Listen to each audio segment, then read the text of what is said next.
Hi friends, இன்னைக்கு நம்ம கோவை சமையலில் பச்சை பட்டாணி கிரேவி எப்படி பண்ணலாங்கிறத பார்க்கலாம் வாங்க. மறக்காமல் ஃபுல் வீடியோ பாருங்கள். இது பண்ணுறதுக்கு நம்ம ஃபர்ஸ்ட் ஒரு ப்ரெஷர் குக்கரில் ஒரு கப் அளவுக்கு பச்சை பட்டாணி சேர்த்துட்டு அதுக்கு தேவையான அளவு உப்பு சேர்த்து தண்ணி முழுகிற அளவுக்கு சேர்த்துக்கோங்க.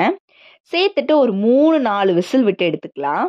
இப்போ அதுக்குள்ளே நம்ம கிரேவிக்கு மசாலா தாளிக்கிறதுக்கு எண்ணெய், சோம்பு, பட்டை, லவங்கம், இஞ்சி, பூண்டு எல்லாம் சேர்த்து நல்லா வணக்கிட்டு 3 பச்சை மிளகாய், ஒரு பெரிய வெங்காயத்தை நல்லா போட்டு பொன்னிறமாக வணக்குங்க. வணங்கினதுக்கு அப்புறமா கருவேப்பிலை, கொத்தமல்லி, புதினா இலைகளை உள்ளே ஆட் பண்ணிக்கலாம். ஆட் பண்ணிவிட்டு நல்லா வணக்கி விட்டுட்டு 1 ஸ்பூன் அளவுக்கு உடைக்காத பொட்டுக்கடலை உள்ளே சேர்த்துட்டு இப்போ கொஞ்சமாக துருவிய தேங்காய் உள்ளே ஆட் பண்ணிக்கலாங்க. ஆட் பண்ணிவிட்டு இதெல்லாம் ஆறுனதுக்கப்புறம் நல்லா அரைச்சி எடுத்துக்கோங்க. இப்போ நம்ம வெந்த பச்சை பட்டாணியை ஓப்பன் பண்ணி வச்சுக்கலாம்.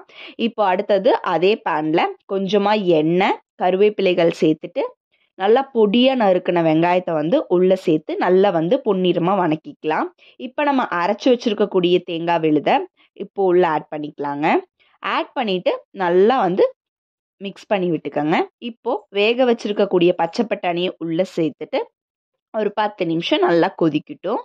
இப்போ தேவையான அளவு உப்பு சேர்த்துக்கோங்க.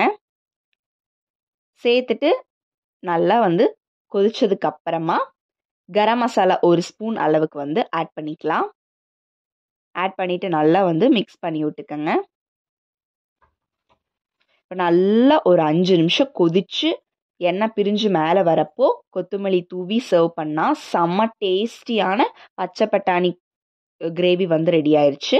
இது ஆப்பம், இடியாப்பம், இட்லி, தோசை எல்லாத்துக்குமே செம்மையாக இருக்குங்க. ட்ரை பண்ணி பாருங்கள். வீடியோ பிடிச்சிருந்தா மறக்காமல் சப்ஸ்கிரைப் பண்ணுங்கள். தேங்க்யூ.